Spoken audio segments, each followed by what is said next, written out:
أعوذ بالله من الشيطان الرجيم. بسم الله الرحمن الرحيم. وخذ بيدك ضغثا فاضرب به ولا تحنث إنا وجدناه صابرا نعم العبد إنه أواب. واذكر عبادنا إبراهيم وإسحاق ويعقوب أولي الأيدي والأبصار إنا أخلصناهم بخالصة ذكر الدار وإنهم عندنا لمن المصطفين الأخيار. واذكر إسماعيل واليسع وذا الكفل وكل من الأخيار. هذا ذكر وإن للمتقين لحسن مآب. جنات عدن مفتحة لهم الأبواب. السلام عليكم ورحمة الله وبركاته. الحمد لله رب العالمين والصلاة والسلام على أشرف رسول الله وعلى آله وصحبه أجمعين. أما بعد الفائزين برضا الله. ഏറ്റവും സ്നേഹബഹുമാനമുള്ള സഹോദരങ്ങളെ, സഹോദരിമാരെ, ഏത് സമയത്തും നമ്മെ നിരീക്ഷിക്കുകയും നമുക്ക് വേണ്ടതെല്ലാം അപ്പോൾ ചെയ്തു തരികയും ചെയ്യുന്ന റഹ്മാനായ റബ്ബിന്റെ കൽപ്പനകളും നിയമനിർദ്ദേശങ്ങളും വിധിവിലക്കുകളും ജീവിതത്തിലുടനീളം കാത്തുസൂക്ഷിക്കണമെന്ന് ഓർമ്മപ്പെടുത്തുകയാണ്, വസൂയത്ത് നൽകുകയാണ്. അള്ളാഹു അതിന് നമുക്കും നാമുമായി ബന്ധപ്പെട്ട സർവർക്കും തൗഫീഖ് നൽകി അനുഗ്രഹിക്കുമാറാവട്ടെ. ആമീൻ.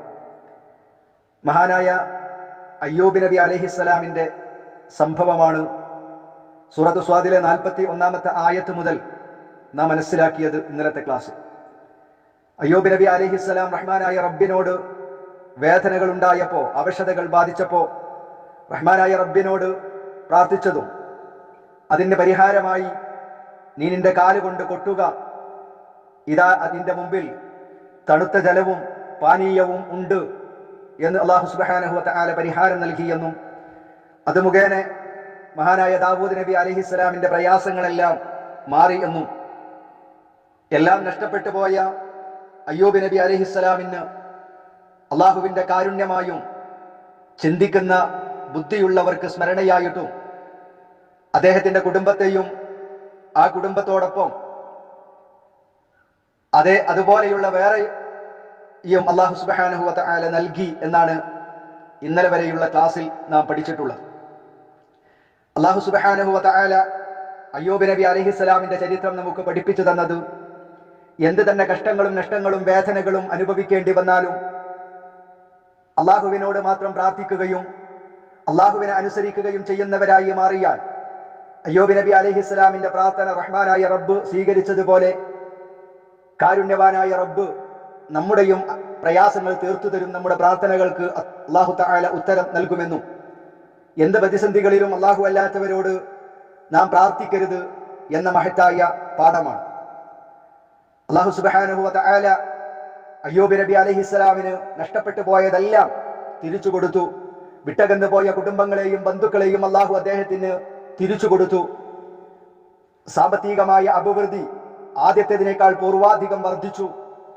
അദ്ദേഹത്തിന്റെ സന്തുഷ്ടമായ ഒരു ജീവിതം പിന്നീട് കൈവന്നു എന്നൊക്കെ അല്ലാഹു സുബ്ഹാനഹു വ തആല പഠിപ്പിച്ചുകൊണ്ട് അതിന്റെ അവസാനം ഓർമ്മപ്പെടുത്തിയത് എന്ത് പ്രയാസഘട്ടങ്ങൾ, പരീക്ഷണങ്ങൾ നേരിടേണ്ടി വന്നാലും ആ സമയത്ത് അക്ഷമ കാണിക്കരുത്. അള്ളാഹു അല്ലാത്ത ആളുകളോട് വിളിച്ചു തേടുന്ന നേർച്ച വഴിപാടുകൾ സമർപ്പിക്കുന്ന ഷിർക്കിലേക്ക്, ബിദ്അത്തുകളിലേക്ക്, ഹറാമുകളിലേക്ക് പോകരുത്. ക്ഷമ സ്വീകരിക്കുകയും എല്ലാം അള്ളാഹുവിൽ അർപ്പിക്കുകയും ചെയ്യുക, അതാണ് വേണ്ടത്. ബുദ്ധിയുള്ള ആളുകൾക്ക് മഹാനായ അയ്യൂബ് നബി അലൈഹിസ്സലാമിന്റെ ഈ ചരിത്രം, ഈ സംഭവം വലിയ പാഠമാണ് എന്ന് ഓർമ്മപ്പെടുത്തിയതിനു ശേഷം വീണ്ടും അയ്യൂബ് നബി അലൈഹിസ്സലാമിനോട് അള്ളാഹു തുടർന്ന് പറയുകയാണ്, وخذ بيدك ضغثا فاضرب به ولا تعنث إنا وجدناه صابرا നിഅമൽ അബ്ദു ഇന്നഹു അവ്വാബ്. വഖുദ്, നീ എടുക്കുക, ബിയദിക, നിന്റെ കൈകൊണ്ട് നീ എടുക്കുക, ലിഅസൻ, ഒരു പിടി പുല്ല് നീ നിന്റെ കൈകൊണ്ട് എടുക്കുക. ഫളിരിബ് ബിഹി, എന്നിട്ട് ആ പുല്ലുകൊണ്ട് നിന്റെ കയ്യിൽ നീ എടുത്ത ആ പുല്ലുകൊണ്ട് നീ അടിക്കുക. വലാ തഅനസ്, നീ ഒരിക്കലും നിന്റെ ശബദത്തെ ലംഘിച്ചു കളയരുത്, നീ തെറ്റ് ചെയ്യുന്നവരാകരുത്. ഇന്നാ വജദിനാ, അല്ലാഹ് പറയാ, ഇന്നാ, തീർച്ചയായും നമ്മള്, വജദിനാഹു, ആ അയ്യൂബ് നബി അലൈഹിസ്സലാമിനെ നാം കണ്ടെത്തിയിട്ടുണ്ട്, സ്വാബിറ, ഏറ്റവും വലിയ ക്ഷമിക്കുന്നവനായിട്ടാണ് നാം കണ്ടെത്തിയിട്ടുള്ളത്. നിഅമൽ അബ്ദു, ആ അടിമ ഏറ്റവും നന്നായിട്ടുണ്ട്, നല്ല അടിമയാണത്. ഇന്നഹു, നിശ്ചയമായും അയ്യൂബ്, അവ്വാബ്, വളരെ മടക്കമുള്ളവനാണ് എന്നാണ് 44-ാമത്തെ ആയത്തിൽ അല്ലാഹു സുബ്ഹാനഹു വ തആല അയ്യൂബ് നബി അലൈഹിസ്സലാമിനോട് പറയുന്നത്. 44-ാമത്തെ ആയത്തിൽ അയ്യൂബ് നബി അലൈഹിസ്സലാമിനോട് അല്ലാഹു പറഞ്ഞതെന്താ? വഖുദ് ബിയദിക ളിഅസ, നിന്റെ കൈ കൊണ്ട് നീ കുറച്ച് പുല്ല്, ഒരു പിടി പുല്ല് നിന്റെ കയ്യിൽ എടുക്കുക. എന്നിട്ട് ഫളിരിബ് ബിഹി, അതുകൊണ്ട് നീ അടിക്കുകയും ചെയ്യുക. വലാ തഅനസ്, ശബ്ദം ഒരിക്കലും നീ ലംഘിക്കാതിരിക്കുകയും ചെയ്യുക എന്നതാണ്.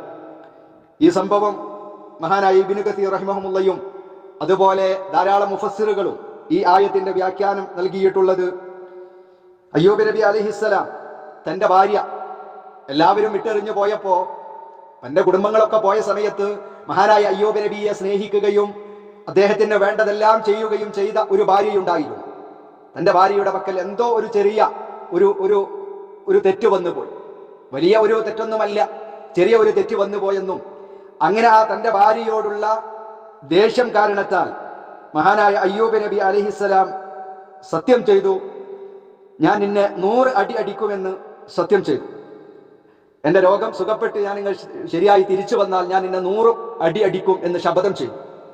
ഈ ആയത്തുമായി ബന്ധപ്പെട്ടുകൊണ്ടാണ്, ഈ സംഭവവുമായി ബന്ധപ്പെട്ടുകൊണ്ടാണ് അല്ലാഹു സുബ്ഹാനഹു വ തആല അയ്യൂബ് നബി അലൈഹിസ്സലാമിനോട് ഈ സംഭവം പറയുന്നത്.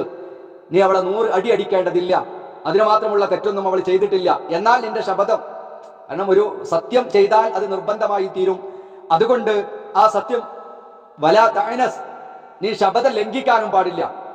എന്നാൽ അതിന് പകരം, ആ 100 അടി അടിക്കുന്നതിന് പകരം നീ എന്ത് ചെയ്താൽ മതി? ഒരു പിടി പുല്ലെടുത്തുകൊണ്ട് നിന്റെ കയ്യിലെടുത്ത് അതുകൊണ്ട് നീ ഒരു അടി അടിച്ചിട്ട് ആ ശപഥം നീ പൂർത്തീകരിക്കണം എന്നാണ് അല്ലാഹു സുബ്ഹാനഹു വ തആല ഇതിൽ പറഞ്ഞത്. അത് അള്ളാഹുവിന്റെ കാരുണ്യമാണ്. മാത്രമല്ല, ഇത്തരത്തിൽ എന്തെങ്കിലും നമ്മൾ അത്തരത്തിൽ ശപഥം ചെയ്യാൻ പാടില്ല. വളരെ അത്യാവശ്യമായ കാര്യങ്ങൾക്ക് ശപഥം ചെയ്യാൻ പാടുള്ളൂ. ഒരു ശപഥം ചെയ്തിട്ട് അതിനേക്കാളും മെച്ചമായ ഒരു കാര്യം ചെയ്തുകൊണ്ടാണ് നമുക്കത് വീട്ടാൻ കഴിയുന്നതെങ്കിൽ അങ്ങനെ ചെയ്യാമെന്ന ഹദീസുകളിൽ നമുക്ക് കാണാവുന്നതാണ്. ഉപദ്രവകരമായ വല്ല സത്യവും നമ്മുടെ ഭാഗത്ത് നിന്ന് വന്നു പോയിട്ടുണ്ടെങ്കിൽ അതിൽ പക്ഷാതപിച്ച് മടങ്ങുകയും ആ ഉപദ്രവകരമല്ലാത്ത രീതിയിൽ അതിനെ, ആ ശപഥം നിർവഹിക്കുകയും ചെയ്യേണ്ടതാണ് എന്നാണ് പ്രമാണങ്ങൾ നമുക്ക് പഠിപ്പിച്ചു തന്നിട്ടുള്ളത് എന്ന ഒരു പാഠവും കൂടി ഈ സംഭവത്തിൽ നിന്ന് നമുക്ക് വിലയിരുത്താൻ കഴിയും, മനസ്സിലാക്കാൻ കഴിയും. അങ്ങനെയാണ് മുഫസ്സിറുകൾ പഠിപ്പിച്ചിട്ടുള്ളത്. ഏതായിരുന്നാലും പിന്നീട് അദ്ദേഹത്തെ കുറിച്ച് പറയുന്നത്, ഇന്നാ വജദിനാഹു സ്വാബിറ, തീർച്ചയായും അയ്യൂബ് നബി അലൈഹിസ്സലാം ഏറെ ക്ഷമയുള്ളവനായിരുന്നു. നമ്മളും ക്ഷമയുണ്ടാകണം, അക്ഷമ കാണിക്കാൻ പാടില്ല. നിഅമൽ അബ്ദു, ഇബ്രാഹിം നബി അലൈഹിസ്സലാം, സുലൈമാൻ നബി അലൈഹിസ്സലാമിനെ കുറിച്ച് പറഞ്ഞിടത്ത് അല്ലാഹു തആല പറഞ്ഞു, നിഅമൽ അബ്ദു, അദ്ദേഹം ഏറ്റവും നല്ല അടിമയാണ്. ഇന്നഹു അവ്വാബ്, അല്ലാഹുവിലേക്ക് പക്ഷാതപിച്ച് മടങ്ങുന്ന ആളുമാണ് എന്ന് പറഞ്ഞതുപോലെ അയ്യൂബ് നബി അലൈഹിസ്സലാമിനും അല്ലാഹു തആല വിശേഷണം നൽകി, അദ്ദേഹം ക്ഷമിക്കുന്നവനാണ്. നിഅമൽ അബ്ദു, ഏറ്റവും നല്ല അടിമയാണ്. ഇന്നഹു അവ്വാബ്, വളരെ മടക്കമുള്ള, വളരെ പക്ഷാതപിക്കുന്ന ആളുമാകുന്നു എന്ന് അല്ലാഹു തആല അയ്യൂബ് നബി അലൈഹിസ്സലാമിന്റെ വിശേഷണമായി പറഞ്ഞു. അപ്പൊ ഈ വിശേഷണങ്ങളൊക്കെ നമ്മുടെ ജീവിതത്തിലും ഉണ്ടാകണം എന്നാണ് ഇതിൽ നിന്ന് നമുക്ക് കിട്ടുന്ന മഹനീയമായ തത്വങ്ങൾ. സൂറത്തു സ്വാദിൽ ദാവൂദ് നബി അലൈഹിസ്സലാമിന്റെ ചരിത്രം പറഞ്ഞു. പിന്നീട് സുലൈമാൻ നബി അലൈഹിസ്സലാമിനെ കുറിച്ച്, അതിനുശേഷം അയ്യൂബ് നബി അലൈഹിസ്സലാമിനെ കുറിച്ച് പറഞ്ഞു. അവർക്കുണ്ടായ പരീക്ഷണങ്ങളും അതിൽ നിന്ന് അവർ വിജയിച്ചതും അവരുടെ പ്രത്യേകമായ വിശേഷണങ്ങളും അവർക്ക് അല്ലാഹു തആല നൽകിയിട്ടുള്ള മുഅ്ജിസത്തുകളൊക്കെയാണ് 44 വരെയുള്ള ആയത്തുകളിൽ, തൊട്ടു മുമ്പുള്ള ആയത്തുകളിൽ നാം മനസ്സിലാക്കിയത്. എന്നാൽ 45-ാമത്തെ ആയത്തിൽ അല്ലാഹു തആല ചില പ്രവാചകന്മാരെ കുറിച്ച് വളരെ സംക്ഷിപ്തമായി, വളരെ ചുരുങ്ങിയ രീതിയിൽ നമുക്ക് പറഞ്ഞു തരികയാണ്. واذكر عبادنا إبراهيم وإسحاق ويعقوب أولي الأيدي والأبصار. واذكرني ഓർക്കണം, നീ ഓർക്കണം, ഇബാദന നമ്മുടെ അടിമകളെ നീ ഓർക്കണം. അബ്ദ് അടിമ, ഇബാദ് അടിമകൾ. ഇബാദന നമ്മുടെ അടിമകളെ, അടിയാന്മാരെ നീ ഓർക്കണം. അതാരാണ്? ഇബ്രാഹീമ, അതായത് ഇബ്രാഹീമിനെയും ഇസ്ഹാഖ, ഇസ്ഹാഖിനെയും യഅഖൂബ, യാക്കൂബിനെയും നീ ഓർക്കണം. ഇബ്രാഹിം, ഇസ്മായിൽ, യാക്കൂബ് അലൈഹിമുസ്സലാം, അവരെ നീ ഓർക്കണം. എന്നിട്ട് അല്ലാഹു തആല അവരുടെ വിശേഷണം പറയാം. ഉലിൽ ഐദി വൽ അബ്സ്വാർ, ഉലിൽ ഐദി വൽ അബ്സ്വാർ, അവർ കരബലമുള്ളവരായിരുന്നു, കരബലമുള്ളവരായിരുന്നു, കൈകൾക്ക് നല്ല ബലമുള്ളവരായിരുന്നു. ദിൽ ഖുവ്വ, നല്ല ശക്തിയുള്ളവരായിരുന്നു. അതേപോലെ വൽ അബ്സ്വാർ, നല്ല ദീർഘദൃഷ്ടിയുള്ളവരാണ് എന്നാണ് അല്ലാഹു തആല അവരുടെ വിശേഷണമായി പറയുന്നത്. യഅനി ബിദാലികൽ അമലു സ്വാലിഹ്, അഥവാ അതുകൊണ്ട് ഉദ്ദേശിക്കപ്പെടുന്നത് നല്ല സ്വാലിഹുൽ അഅ്മാലുകൾ ചെയ്യുന്നവരായിരുന്നു അവർ. അതുപോലെ നല്ല നാഫിയായ വിജ്ഞാനത്തിന്റെ ഉടമകളായിരുന്നു. അതുപോലെ വൽ ഖുവ്വതു ബിൽ ഇബാദത്തി വൽ ബസീറത്തു നാഫിദ, ആരാധനകളുടെ കാര്യത്തിൽ ശക്തമായ നിലപാട് സ്വീകരിക്കുന്നവരായിരുന്നു. നല്ല ഉൾക്കാഴ്ചയുള്ളവരായിരുന്നു. നല്ല ദീർഘദൃഷ്ടിയോടുകൂടെ കാര്യങ്ങളെ കാണാനുള്ള അവബോധം ഉള്ളവരായിരുന്നു അവർ എന്നൊക്കെയാണ് ഇതിന്റെ ഉദ്ദേശമായി മഹാന്മാരാകുന്ന മുഫസ്സിറുകൾ പറയുന്നത്. പിന്നെ അപ്പൊ വദ്കുർ ഇബാദന ഇബ്രാഹീമ വഇസ്മാഈൽ ഇസ്ഹാഖ വയാഖൂബ ഉലിൽ ഐദി വൽ അബ്സ്വാർ, നല്ല കരബലവും ദീർഘദൃഷ്ടിയും അഥവാ കർമ്മധീരതയും ഉൾക്കാഴ്ചയുമുള്ള ഇബ്രാഹിം എന്ന, ഇസ്ഹാഖ് എന്ന, യാക്കൂബ് എന്ന നമ്മുടെ അടിമയെ നീ ഓർക്കണം. ഇന്നാ അഖ്ലസ്നാഹും ബിഖാലിസത്തിൻ ദിക്റദ്ദാർ, ഇന്നാ തീർച്ചയായും നാം, അഖ്ലസ്ന നാം ശുദ്ധമാക്കിയിട്ടുണ്ട്, ഹും അവരെ, ഇന്നാ അഖ്ലസ്നാഹും തീർച്ചയായും നാം അവരെ ശുദ്ധവാന്മാരാക്കിയിട്ടുണ്ട്. ബിഖാലിസത്തിൻ പരിപാവനമായ ഒരു കാര്യം കൊണ്ട്, ബിഖാലിസത്തിൻ പരിപാവനമായ ഏറ്റവും പരിശുദ്ധമായ ഒരു കാര്യം കൊണ്ട് നാം അവരെ ശുദ്ധമാക്കിയിട്ടുണ്ട്. ദിക്റദ്ദാർ, ആ ഭവനത്തിന്റെ സ്മരണയാകുന്നു. വഇന്നഹും ഇൻദനാ ലമിനൽ മുസ്തഫൈന അൽ അഖ്യാർ, വഇന്നഹും നിശ്ചയമായും അവർ, ആര്? മുമ്പ് പറഞ്ഞ 45-ാമത്തെ ആയത്തിൽ പറഞ്ഞ ആ പ്രവാചകന്മാർ ഇബ്രാഹിം, ഇസ്ഹാഖ്, യാക്കൂബ്. വഇന്നഹും നിശ്ചയമായും അവർ, ഇൻദനാ നമ്മുടെ അടുക്കൽ, മിനൽ മുസ്തഫൈൻ തിരഞ്ഞെടുക്കപ്പെട്ടവർ ആകുന്നു, തിരഞ്ഞെടുക്കപ്പെട്ടവരിൽ പെട്ടവരാണ്. അൽ അഖ്യാർ ഏറ്റവും ശ്രേഷ്ഠമായ, അഖ്യാർ ഏറ്റവും തെളിച്ചമുള്ള, ഏറ്റവും ഉത്തമന്മാരായ തെരഞ്ഞെടുക്കപ്പെട്ടവരിൽ പെട്ടവരാണ് അവർ എന്ന് അല്ലാഹു സുബ്ഹാനഹു വ തആല അവരെ കുറിച്ച് പറഞ്ഞു. വഇന്നഹും ഇൻദനാ നിശ്ചയമായും അവർ നമ്മുടെ അടുക്കൽ, മിനൽ മുസ്തഫൈനൽ അഖ്യാർ തിരഞ്ഞെടുക്കപ്പെട്ട ഉത്തമന്മാരിൽ പെട്ടവരാകുന്നു. വദ്കുർ ഇസ്മാഈല വൽ യസഅ വദൽ കിഫ്ലി വകുല്ലും മിനൽ അഖ്യാർ. വദ്കുർ നീ ഓർക്കുക, ഇസ്മാഈല ഇസ്മാഈലിനെയും, വൽ യസഅ അൽ യസഇനെയും, വദൽ കിഫ്ല് ദുൽ കിഫ്ലിനെയും, വകുല്ലുൻ എല്ലാവരും, അഥവാ ഇസ്മാഈലും അൽ യസഉം ദുൽ കിഫ്ലും, കുല്ലും അവരെല്ലാവരും, മിനൽ അഖ്യാർ ഉത്തമന്മാരിൽ പെട്ടവർ തന്നെയാണ്. വദ്കുർ ഇസ്മാഈല വൽ യസഅ വദൽ കിഫ്ലി വകുല്ലും മിനൽ അഖ്യാർ. ഇസ്മാഈലിനെയും അൽ യസഇനെയും ദുൽകിഫ്ലിനെയും നീ ഓർക്കുക, അവരെല്ലാവരും ഉത്തമന്മാരിൽ പെട്ടവർ തന്നെയാകുന്നു എന്ന് അല്ലാഹു സുബ്ഹാനഹു വ തആല പറഞ്ഞു. ഇവിടെ നാം മനസ്സിലാക്കേണ്ടത്, ചില പ്രവാചകന്മാരെ കുറിച്ച് അല്ലാഹു തആല വളരെ വിശദമായി അവരുടെ ചരിത്രം, അവരുടെ ദഅവത്ത് നടത്തിയത്, അവരുടെ പരീക്ഷണങ്ങൾ വിശദമായി പല പ്രവാചകന്മാരെ കുറിച്ചും പറഞ്ഞിട്ടുണ്ടെങ്കിലും ചില പ്രവാചകന്മാരെ കുറിച്ച് അല്ലാഹു സുബ്ഹാനഹു വ തആല ഒരു ചെറിയ ഒരു അനുസ്മരണം വളരെ ചെറിയ രീതിയിൽ ചില പ്രവാചകന്മാരെ കുറിച്ച് പഠിപ്പിച്ചിട്ടുണ്ട്.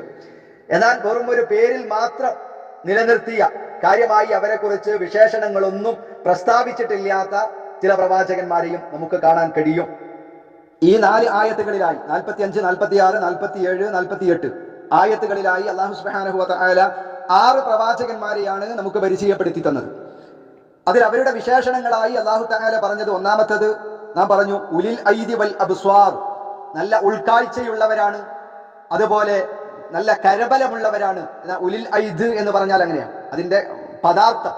നല്ല കരബലമുള്ളവർ, നല്ല ആരോഗ്യമുള്ളവർ എന്ന അർത്ഥത്തിലല്ല, മറിച്ച് അവിടെ മഹാന്മാരാകുന്ന മുഫസ്സിറുകൾ പറഞ്ഞത് സ്വാലിഹുൽ അഅ്മാലുകൾ ചെയ്യുന്ന വിഷയത്തിൽ, അള്ളാഹു ഇഷ്ടപ്പെടുന്ന കാര്യങ്ങൾ ചെയ്യുന്ന വിഷയത്തിൽ വലിയ താല്പര്യമുള്ളവരായിരുന്നു. എന്തും ചിന്തിച്ചുകൊണ്ട് മാത്രമേ ചെയ്യുകയുള്ളൂ. വലിയ ദീർഘദൃഷ്ടിയോടുകൂടെ കാര്യങ്ങളെ തിരഞ്ഞെടുക്കുവാനുള്ള വല്ലാത്ത ഒരു മനക്കരുത്ത് ഉള്ളവരായിരുന്നു ഈ പ്രവാചകന്മാർ എന്ന് അതിന്റെ വ്യാഖ്യാനമായി പണ്ഡിതന്മാർ പറഞ്ഞിട്ടുണ്ട്. രണ്ടാമത്തേത് അല്ലാഹു സുബ്ഹാനഹു വ തആല 46-ാമത്തെ ആയത്തിൽ പറഞ്ഞത് എന്താ? ഇന്നാ അഖലസ്നാഹും ബിഖാലിസത്തിൻ ദിക്റജ്ജാർ, പരിപാവനമായ ഒരു കാര്യം കൊണ്ട് നാം അവരെ പരിശുദ്ധമാക്കിയിരിക്കുന്നു. ദിക്റജ്ജാർ ഭവനത്തിന്റെ ഒരു സ്മരണ കാരണത്താൽ അവരെ നാം എന്ത് ചെയ്തിട്ടുണ്ട്? സംശുദ്ധരാക്കിയിട്ടുണ്ട്. ഏതാണ് ഈ ഭവനം? ഏതാണ് ഈ ഭവനത്തിന്റെ സ്മരണ? അതിന് മഹാന്മാരാകുന്ന പണ്ഡിതന്മാര് പറയുന്നുണ്ട്,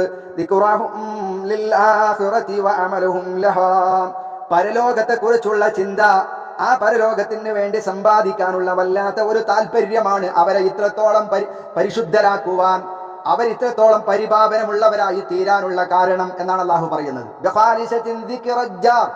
പരലോക ഭവനത്തിന്റെ സ്മരണ കൊണ്ട് അവരെ നാം പരിശുദ്ധരാക്കിയിരിക്കുന്നു. അള്ളാഹുവിനെ മറക്കുന്ന യാതൊരു കാര്യങ്ങളും, അള്ളാഹു വെറുക്കുന്ന യാതൊരു കാര്യങ്ങളും ആ പ്രവാചകന്മാരുടെ ഭാഗത്ത് നിന്ന് ഉണ്ടാവുകയില്ല.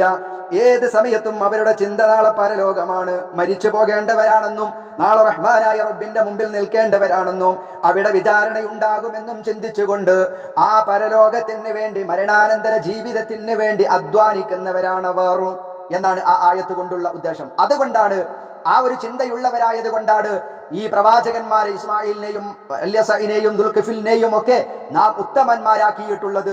അവരെ നാം പ്രത്യേകമായി തെരഞ്ഞെടുത്തിട്ടുള്ളത്. പരലോകത്തെക്കുറിച്ചുള്ള, മരണാനന്തര ജീവിതത്തെക്കുറിച്ചുള്ള ശക്തമായ ബോധമാണ്.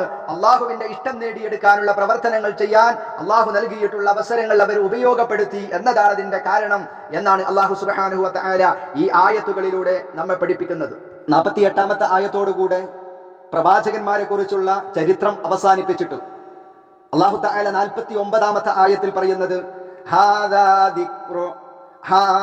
ദിക്റു വ ഇന്ന ലിൽ മുത്തഖീന ലഹുസ്ന മആബ്. ഹാദാ, ഇത്, ദിക്റുൻ, ഒരു സ്മരണയാണ്, ഒരു പ്രസ്താവനയാണ് എന്ന് അല്ലാഹു തആല പറയുന്നു. അതിന് പല വ്യാഖ്യാനങ്ങളും മഹാന്മാരാകുന്ന പണ്ഡിതന്മാർ പഠിപ്പിച്ചിട്ടുണ്ട്. സംസാരിച്ചു വന്നിരുന്ന വിഷയം പ്രവാചകന്മാരെ കുറിച്ചാണ്. ആ വിഷയം അവസാനിപ്പിച്ചുകൊണ്ട് അല്ലാഹു തആല മറ്റൊരു വിഷയത്തിലേക്ക് വരികയാണ്. എന്നിട്ട് അല്ലാഹു പറയുന്നത് ഹാദാ ദിക്റുൻ, ഇതൊരു ദിക്റാണ്, ഇതൊരു സ്മരണയാണ്. അതുകൊണ്ടുള്ള ഉദ്ദേശം പ്രവാചകന്മാർ, ആ പ്രവാചകന്മാരുടെ ഉത്ബോധനങ്ങളും അവരുടെ ചരിത്രങ്ങളും അവരുടെ വേദനകളും അവരുടെ പരീക്ഷണങ്ങളും ഒക്കെ നിങ്ങൾക്ക് ഞാൻ പറഞ്ഞു തന്നത് ദിക്റായിട്ടാണ്. ഒരു ഉത്ബോധനം എന്ന നിലക്ക്, അല്ലെങ്കിൽ ഒരു ഉപദേശം എന്ന നിലക്ക് നിങ്ങളുടെ ചിന്തകളിൽ, നിങ്ങളുടെ ജീവിതത്തിൽ ഇത്തരം കാര്യങ്ങളൊക്കെ ഏത് സമയത്തും നിങ്ങൾ ചിന്തിക്കണം, അത് നിങ്ങളുടെ മനസ്സുകളിൽ ഉണ്ടാകണം എന്ന് നമ്മെ ഓർമ്മപ്പെടുത്താനാണ് അല്ലാഹു തആല പറയുന്നത്. ഹാദാ ദിക്ർ, ഇതൊരു ഉത്ബോധനമാണ്, ഉപദേശമായ നിലക്കാണ് നിങ്ങളോട് പറയുന്നത്.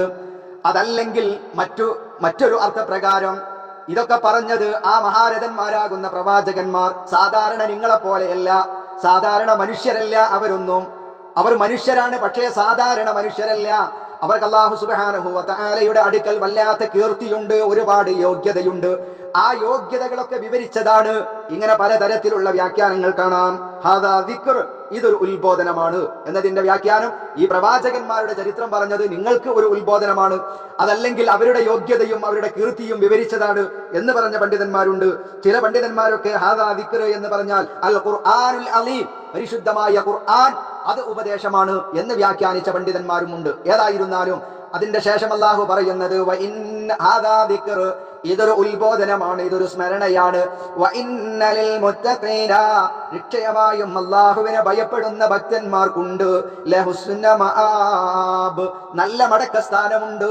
അഥവാ അവരുടെ മരണം നല്ല മരണമായിരിക്കും, അവരുടെ ഖബർ ജീവിതം, ബർസഖിയായ ജീവിതം നല്ല ജീവിതമായിരിക്കും. നാളെ പരലോകത്തെത്തിയാൽ ആ മടക്കസ്ഥാനവും ഏറ്റവും നല്ല മടക്കസ്ഥാനമായിരിക്കും. ആർക്ക്? ലിൽ മുത്തഖീന, മുത്തഖീങ്ങളായ ആളുകൾക്ക്. അല്ലാഹുവിനെ സൂക്ഷിച്ചാണ് നീ ജീവിക്കുന്നത് ഉദ്ദേശിക്കുന്നതെങ്കിൽ നിന്റെ കണ്ണും കാതും നിന്റെ ഹൃദയവും നിന്റെ സമ്പാദ്യങ്ങളും നിന്റെ ഇടപെടലുകളും നിന്റെ സംസ്കാരവും നിന്റെ സംസാരവും എല്ലാം അള്ളാഹു പൊരുത്തപ്പെടുന്ന മാർഗത്തിലാക്കിയാൽ നീ മുത്തഖിയായി മാറിയാൽ നീ മുത്തഖിയായി മാറിയാൽ അവരുടെ മടക്കസ്ഥാനം ഏറ്റവും നല്ല മടക്കസ്ഥാനമാകും എന്ന് അള്ളാഹു പറഞ്ഞിട്ട് ജന്നാതി അദ്നിൻ മുഫത്തഹതൻ ലഹുമുൽ അബ്വാബ്, അഥവാ ജന്നാതി അദ്നിൻ സ്ഥിരവാസത്തിന്റെ സ്വർഗത്തിലാണ്. ഏതാണ് ആ നല്ല മടക്കസ്ഥാനം? മടക്കസ്ഥാനം നല്ലത് കിട്ടണമെങ്കിൽ ആരാകണം? നമ്മൾ മുത്തഖീങ്ങളാകണം, തോന്നിവാസികളാകരുത്. ശിർക്കിന്റെ പിന്നാലെ, ബിദ്അത്തിന്റെ പിന്നാലെ, അതുപോലെ നാട്ടാചാരത്തിന്റെ പിന്നാലെ പോവുകയല്ല വേണ്ടത്. മറിച്ച് അള്ളാഹു എന്ത് ചെയ്യാൻ പറഞ്ഞുവോ അതൊക്കെ ചെയ്യുകയും അള്ളാഹു ചെയ്യരുത് എന്ന് പറഞ്ഞ മുഴുവൻ കാര്യത്തിൽ നിന്ന് വിട്ടു നിൽക്കുകയും മഹാനായ നമ്മുടെ നേതാവ് മുഹമ്മദുർ റസൂലുള്ളാഹി സ്വല്ലല്ലാഹു അലൈഹി വസല്ലമ തങ്ങൾ നമുക്ക് വാക്കുകൊണ്ട്, അവിടുത്തെ പ്രവർത്തനം കൊണ്ട്, അവിടുത്തെ മൗനാനുവാദം കൊണ്ട് നമുക്ക് പഠിപ്പിച്ച് തന്നത് മതമായി അംഗീകരിച്ച് അത് ചെയ്ത് അത് വിശ്വസിച്ച് യഥാർത്ഥ മുത്തഖീങ്ങളായി മാറിയാൽ ഹുസ്ന മആബ്, അവന്റെ മടക്കസ്ഥാനം ഏറ്റവും നല്ല മടക്കസ്ഥാനമാണ്. ഏതാണ് അവന്റെ മടക്കസ്ഥാനം? ജന്നാതി അദ്ൻ, സ്ഥിരവാസത്തിന്റെ സ്വർഗങ്ങൾ അവിടെയുണ്ട്. മുഫത്തഹതുൻ ലഹും, അവർക്ക് വേണ്ടി തുറന്നു വെക്കപ്പെട്ട അൽ അബ്വാബ്, വാതിലുകൾ തുറന്നു വെക്കപ്പെട്ടതാണ്. ജന്നാതി അദ്നിൻ മുഫത്തഹതൻ ലഹുമുൽ അബ്വാബ്, മുത്തഖീങ്ങളായി മാറിയാൽ അവർക്ക് വേണ്ടി വാതിലുകൾ തുറന്നു വെക്കപ്പെട്ടിട്ടുള്ള സ്ഥിരവാസത്തിന്റെ സ്വർഗമാകുന്ന നല്ല മടക്കസ്ഥാനമുണ്ട് എന്ന് അല്ലാഹു തആല നമുക്ക് പഠിപ്പിച്ചു തരികയാണ്. പ്രിയപ്പെട്ട സഹോദരങ്ങളെ, പരിശുദ്ധ ഖുർആൻ ഉത്ബോധനമാണ്. പ്രവാചകന്മാരുടെ ചരിത്രങ്ങൾ നമുക്ക് അല്ലാഹു തആല പഠിപ്പിച്ചു തരുന്നത് അത് വെറും ഒരു ചരിത്രമായി, കഥയായി കേട്ടുകൊണ്ട് രസിച്ചു പോകാനല്ല, മറിച്ച് ഓരോ ആയത്തുകളിൽ നിന്നും കിട്ടുന്ന പാഠങ്ങളെ നമ്മുടെ ജീവിതത്തിൽ കൊണ്ടുവരികയും അത് പരിശീലിക്കുകയും അതിനനുസരിച്ചുകൊണ്ട് ജീവിതത്തെ ചിട്ടപ്പെടുത്തുകയും ചെയ്യുന്ന മുത്തഖീങ്ങളായി മാറിയാൽ നമ്മുടെ മടക്കസ്ഥാനം ഏറ്റവും നല്ല മടക്കസ്ഥാനമാകുമെന്നും നാളെ സ്വർഗത്തിന്റെ കവാടങ്ങൾ നമുക്കായി അല്ലാഹു തആല തുറന്നു വെക്കപ്പെട്ട് ആ സ്വർഗത്തിൽ സ്ഥിരമായി ഒരിക്കലും പുറത്തു വരേണ്ടതില്ലാത്ത എല്ലാവിധ സുഖ സൗകര്യങ്ങളും ആസ്വദിച്ചുകൊണ്ട് മുഫത്തഹതൻ ലഹുമുൽ അബ്വാബ്, അവർക്ക് വേണ്ടി ആ വാതിലുകൾ തുറന്നു വെക്കപ്പെട്ടിട്ടുണ്ട് എന്നാണ് അല്ലാഹു സുബ്ഹാനഹു വ തആല പറയുന്നത്. സുബ്ഹാനല്ലാഹ്, മാഷാ അല്ലാഹ്. അല്ലാഹു സുബ്ഹാനഹു വ തആല ആ തുറന്നു വെക്കപ്പെട്ട ആ സ്വർഗത്തിൽ അതിന്റെ ആസ്വാദനങ്ങളും സൗഭാഗ്യങ്ങളും ആസ്വദിച്ചുകൊണ്ട് നമ്മുടെ ജീവിതത്തിന്റെ ഏറ്റവും വലിയ ലക്ഷ്യമായ ആ സ്വർഗത്തിൽ എത്തിച്ചേരുവാൻ അല്ലാഹു തആല നമുക്കൊക്കെ തൗഫീഖ് നൽകി അനുഗ്രഹിക്കുമാറാവട്ടെ. നമ്മിൽ നിന്ന് വന്നുപോയ എല്ലാ തെറ്റുകളെയും കുറ്റങ്ങളെയും റഹ്മാനായ റബ്ബ് നമുക്ക് വിട്ടുപുറത്ത് മാഫാക്കി തരുമാറാവട്ടെ. നമ്മിൽ നിന്ന് മരണപ്പെട്ടു പോയ ധാരാളം ആളുകളുണ്ട്, അവർക്ക് അല്ലാഹു തആല മഗ്ഫിറത്ത് മർഹമത്ത് നൽകി അനുഗ്രഹിക്കുമാറാവട്ടെ. നമ്മുടെ കൂട്ടത്തിൽ രോഗം കൊണ്ട് പ്രയാസപ്പെടുന്ന ധാരാളം ആളുകളുണ്ട്, അവർക്കെല്ലാം അല്ലാഹു തആല പൂർണ്ണമായ ശമനം നൽകി അനുഗ്രഹിക്കുമാറാവട്ടെ. ഖുർആൻ പഠനത്തിന് വേണ്ടി, സനാബിൽ എന്ന ഈ ഖുർആൻ പഠനം മറ്റുള്ള ജനങ്ങളിലേക്ക് എത്തിച്ചു കൊടുക്കുന്നതിന് വേണ്ടി കഠിനമായ പ്രയാസങ്ങൾ അനുഭവിക്കുന്നവരുണ്ട്, സാമ്പത്തികമായി സഹായിക്കുന്ന ധാരാളം ആളുകളുണ്ട്. അല്ലാഹുവേ, എല്ലാവരെയും നിനക്കറിയാം, എല്ലാവർക്കും അർഹമായ പ്രതിഫലം നൽകുകയും നീ ഇവിടെ പറയപ്പെട്ടതുപോലെ ആ ജന്നാതി അദ്നിൻ മുഫത്തഹതൻ ലഹുമുൽ അബ്വാബ് എന്ന് പറയുന്ന ആ 50-ാമത്തെ ആയത്തിന്റെ ആ പരിധിയിൽ അല്ലാഹുവേ സനാബിലിന്റെ മുഴുവൻ കുടുംബങ്ങളെയും അതിനെ ഇഷ്ടപ്പെടുന്നവരെയും അതിനെ പ്രചരിപ്പിക്കുന്നവരെയും എല്ലാം നീ ഉൾപ്പെടുത്തി അനുഗ്രഹിക്കണം റഹ്മാനെ. വആഖിറു ദഅ്വാനാ അനിൽ ഹംദുലില്ലാഹി റബ്ബിൽ ആലമീൻ. അസ്സലാമു അലൈക്കും വറഹ്മത്തുള്ളാഹി